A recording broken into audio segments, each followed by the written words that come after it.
Good morning, everyone. I'm recording this on Saturday, the 8th of August, which is the Feast of St Dominic. And believe it or not, this is being sent down to Devon before it's coming back to Herne Bay, all via cyberspace. Today we keep the Feast of St Dominic, founder of the worldwide Dominican order. In the 13th century, the order of preachers. Like all religious orders, the Dominicans have a motto. In fact, they have more than one, but they have a motto which seeks to define the essence of their particular gift to the church. And the Dominican motto I'm concentrating on today is Veritas, which means truth. And this motto, this concern for truth, seems to me to be especially relevant today. This was brought home to me by very clearly in the Old Testament reading of our Mass on Monday, the 3rd of August, from the prophet Jeremiah. It described the confrontation between Jeremiah and the prophet Hananiah. Times were extremely difficult. The Babylonians had occupied Jerusalem, robbed the temple of its treasures, transported all the leaders, the king and all the leaders, into Babylon, and the people into exile. All the hopes of Israel had been dashed. Things were in a very, very poor state of affairs. But the prophet Hananiah claimed to have knowledge that the time of exile had come to an end, and that the king, the leaders of the people, and the vessels of the temple would all be brought back to Jerusalem. He could see it happening very soon. Now, this would have clearly been a very welcome message, something the people really wanted to hear. But Jeremiah, close to God, saw through it, and he spoke out against these words of Hananiah. He could have kept quiet. He could have said, well, why bother the people? But Jeremiah was interested in what was true. He was an authentic prophet. And that meant he could read the signs of the times. Prophets know what's actually happening. Hananiah was in a dream world. Let's look at what Jeremiah says to Hananiah. Very interesting, I think.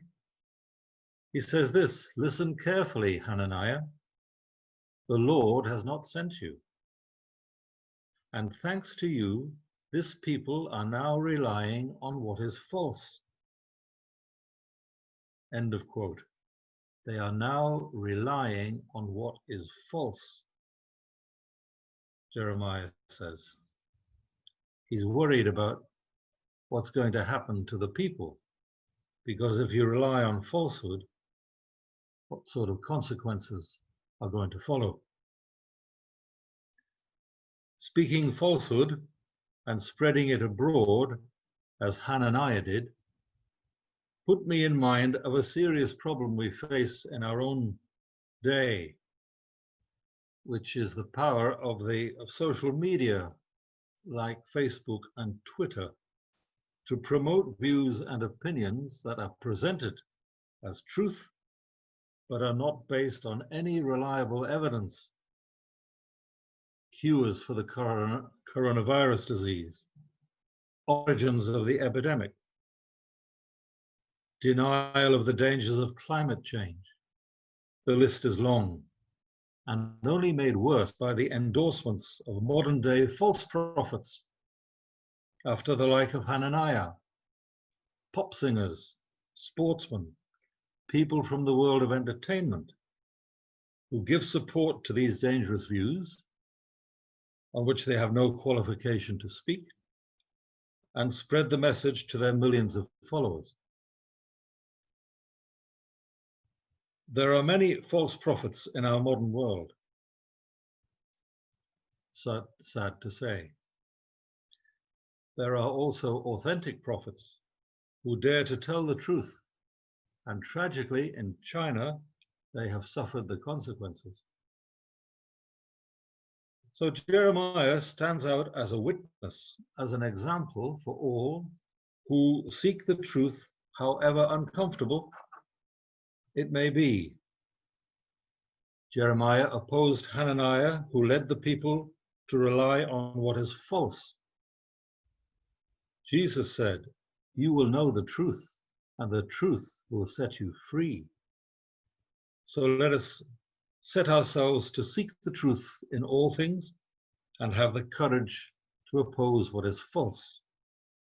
St. Dominic, pray for us all, and bless your weekend. Thank you. Just a couple of things to mention this week, everyone. Again, thanks for your great support in all sorts of ways, material and encouraging us in different ways. One or two of you have found it difficult to book for the Mass for the Feast of the Assumption, the outside Mass next Saturday. The best thing to do is you go to the website, go to the front page where it says book your place for Mass this week.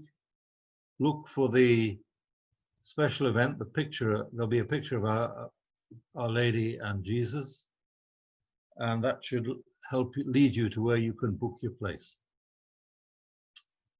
And the latest instructions that we have to follow from the government and from the hierarchy of the church is that face coverings must be worn at all masses this weekend. So that's where we are.